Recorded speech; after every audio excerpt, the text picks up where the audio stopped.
ഉയരത്തിൽ ദൈവ തേജസ്സിൻ വാഹകരാകും കുടുംബത്തെ. 12 ശിഷ്യന്മാർക്കും ഒരു യാത്രയാണ്, ഒരു ട്രെയിനിങ് എന്നൊക്കെ വേണമെങ്കിൽ പറയാം.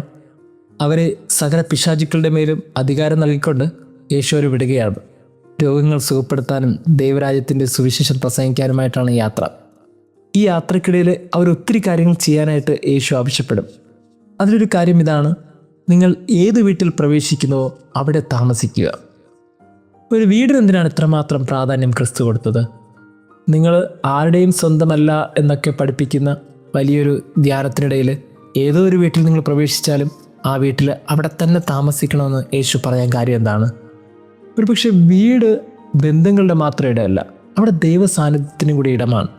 അതുകൊണ്ട് തന്നെ ഈ മനുഷ്യനും ദൈവവും തമ്മിലുള്ള ആഴമായ ബന്ധം കൃത്യമായി പ്രകടമാക്കപ്പെടുന്ന ഇടമാണ് വീട്. അങ്ങനെയാണെങ്കിൽ നിങ്ങൾ വീടിനെ കുറച്ചും കൂടി ഗൗരവത്തോടെ കാണണം. ഒരു വീടിനകത്ത് നിങ്ങൾ പ്രവേശിക്കുമ്പോൾ അവിടെ ചുറ്റി നടക്കരുത്, നിങ്ങൾ അവിടെ താമസിക്കണം. ഈ വീടെന്ന് പറയുന്നത് കെട്ടിടമല്ല, മറിച്ച് നമ്മൾ പ്രവേശിക്കുന്ന ഏതു മനുഷ്യജീവിതത്തിനിടയിലും അത് സാധ്യമാകുന്ന ഒരിടമാണ്. ആരൊക്കെയാണോ ഏതൊക്കെ സ്നേഹബന്ധങ്ങളിലായിരിക്കുന്നോ അതൊക്കെ ഈ വീടിന് സമാനം തന്നെയാണ്. അങ്ങനെയാണെങ്കിൽ പല ഘട്ടങ്ങളിലായിട്ട് നമ്മൾ ഓരോ വീട്ടിൽ പ്രവേശിച്ചിട്ടുണ്ട്. കുഞ്ഞുങ്ങൾ മാതാപിതാക്കളുടെ ഹൃദയങ്ങളിലും മാതാപിതാക്കൾ കുഞ്ഞുങ്ങളുടെ ഹൃദയങ്ങളിലും, കുറച്ചും കൂടി വലുതാകുമ്പോൾ ജീവിത പങ്കാളിയുടെ ഹൃദയത്തിലൊക്കെ പ്രവേശിച്ച്, അങ്ങനെ ഈ ബന്ധങ്ങളുടെ പല മനുഷ്യരുടെയും ഹൃദയത്തിൽ പ്രവേശിക്കുന്ന ഒരനുഭവം നമുക്കൊക്കെ ഉണ്ട്. ആ അനുഭവങ്ങൾക്കിടയിൽ നമ്മൾ കണ്ടെത്തേണ്ട ഇടങ്ങളാണ് വീടുകൾ. ഈ മനുഷ്യരുമായിട്ടുള്ള ഒരു സ്നേഹബന്ധത്തിൽ നമ്മൾ കണ്ടെത്തേണ്ട ആശ്രയബോധങ്ങളാണ് വീട്. അങ്ങനെ ഈ മനുഷ്യനെ സ്നേഹിക്കുന്നു എന്ന ഒരിടം കൃത്യമായി പ്രകടമാക്കപ്പെടുന്ന ഇടത്തേക്ക് ഇനി വീടെന്ന് തന്നെ വിളിക്കണം. അങ്ങനെ ഓരോ മനുഷ്യ സ്നേഹവും വീടായി മാറുമ്പോൾ നമ്മൾ അവിടെ തന്നെ താമസിക്കുവാനുള്ള ഒരു ബാധ്യത നമുക്ക് ഓരോരുത്തർക്കുമുണ്ട്. നമ്മളിങ്ങനെ ചുറ്റി സഞ്ചരിക്കേണ്ടവരല്ല, സ്നേഹങ്ങളിൽ ആത്മാർത്ഥതയില്ലാതെ തെന്നി മാറേണ്ടവരല്ല, മറിച്ച് എവിടെയാണോ ആത്മാർത്ഥമായ സ്നേഹം കൊടുക്കേണ്ടത് അവിടെ കൊടുത്ത് ആത്മാർത്ഥമായി ജീവിക്കേണ്ടവരാണ് നമ്മൾ ഓരോരുത്തരും. വൈവാഹിക കൂദാശയിലൊക്കെ നമ്മൾ ശ്രദ്ധിക്കുന്നൊരു കാര്യമില്ലേ? വധുവിനെയും വരൻ്റെയും കരങ്ങൾ ചേർത്ത് പിടിച്ചിട്ട് മരണം വരെ ഞങ്ങൾ ഒന്നായിരിക്കാമെന്ന് അവർ വാക്ക് കൊടുക്കുമ്പോൾ ഒരു കാര്യം ഇതിലൊക്കെ വ്യക്തമാണ്: ഈ സ്നേഹമെന്ന് പറയുന്നത് എല്ലാവർക്കും ഉള്ളതല്ല, ചിലർക്ക് മാത്രം നൽകപ്പെട്ടതാണ്.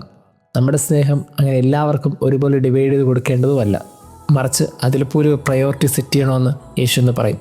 നിങ്ങൾ ഏത് വീടിനകത്താണോ ആയിരിക്കുന്നത് അവിടെ കുറച്ചും കൂടി സ്നേഹം നൽകാനുള്ള ബാധ്യത നിങ്ങൾക്ക് ഓരോരുത്തർക്കുമുണ്ട്.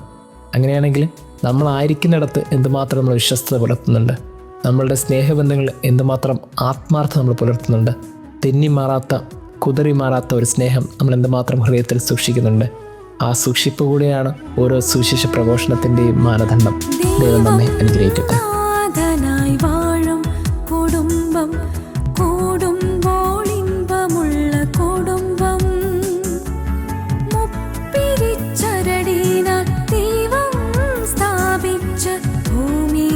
സ്വർഗം കുടുംബം മുപ്പിരിച്ചരടീന ദൈവം സ്ഥാപിച്ച ഭൂമിയിലെ സ്വർഗം കുടുംബം.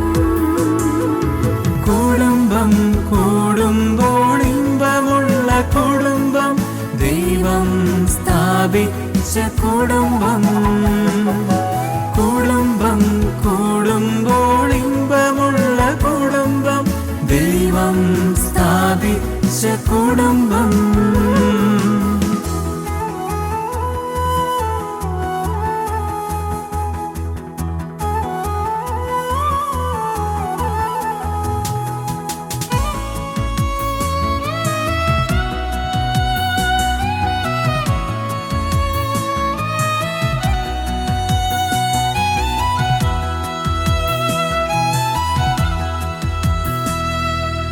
ഏകരായി കൈവിടാതെ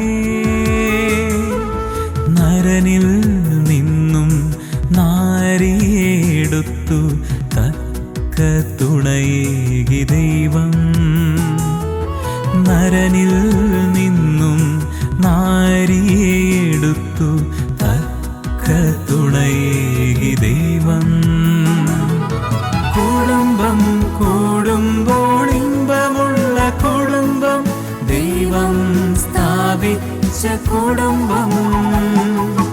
കുടുംബം കൂടുമ്പോൾ ഇമ്പമുള്ള കുടുംബം, ദൈവം സ്ഥാപിച്ച കുടുംബം.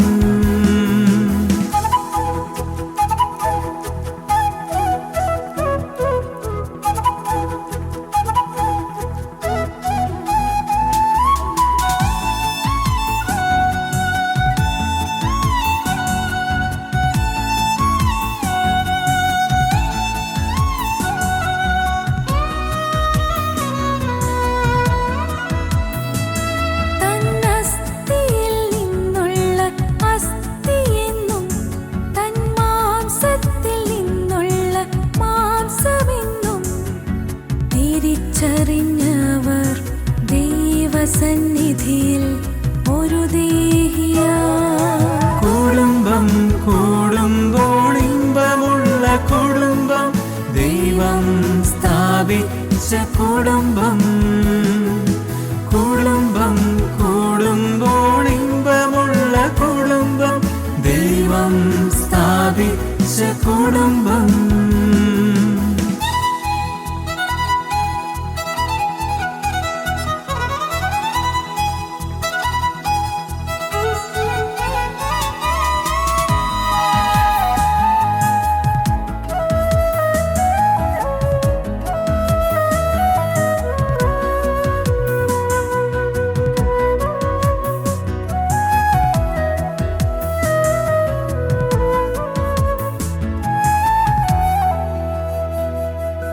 ദൈവം വാഴുന്ന ഭവനത്തിൽ ഭാര്യ നൽമുന്തിരി വള്ളിയായും മക്കൾ നല്ലൊലിവ് തൈകളായും തൻഭക്തനെ ദൈവം അനുഗ്രഹിക്കും. തൻഭക്തനെ ദൈവം അനുഗ്രഹിക്കും. കുടുംബം കൂടുമ്പോൾ ഇമ്പമുള്ള കുടുംബം, ദൈവം സ്ഥാപിച്ച കുടുംബം. കുടുംബം കൂടുമ്പോൾ ഇമ്പമുള്ള കുടുംബം, ദൈവം സ്ഥാപിച്ച കുടുംബം.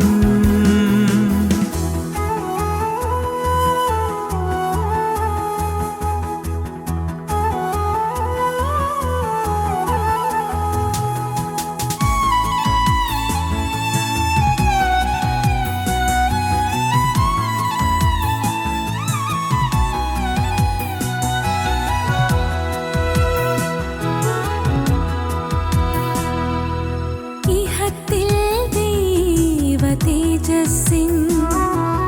വാഹകരാകും കുടുംബത്തെ മനോജാ നീ വേർപിരിക്കരുതേ. ഈ ഭാര്യാഭർതൃ ബന്ധത്തെ, ഈ ഭാര്യാഭർതൃ ബന്ധത്തെ. കുടുംബം കൂടുമ്പോൾ ഇമ്പമുള്ള കുടുംബം, ദൈവം സ്ഥാപിച്ച കുടുംബം.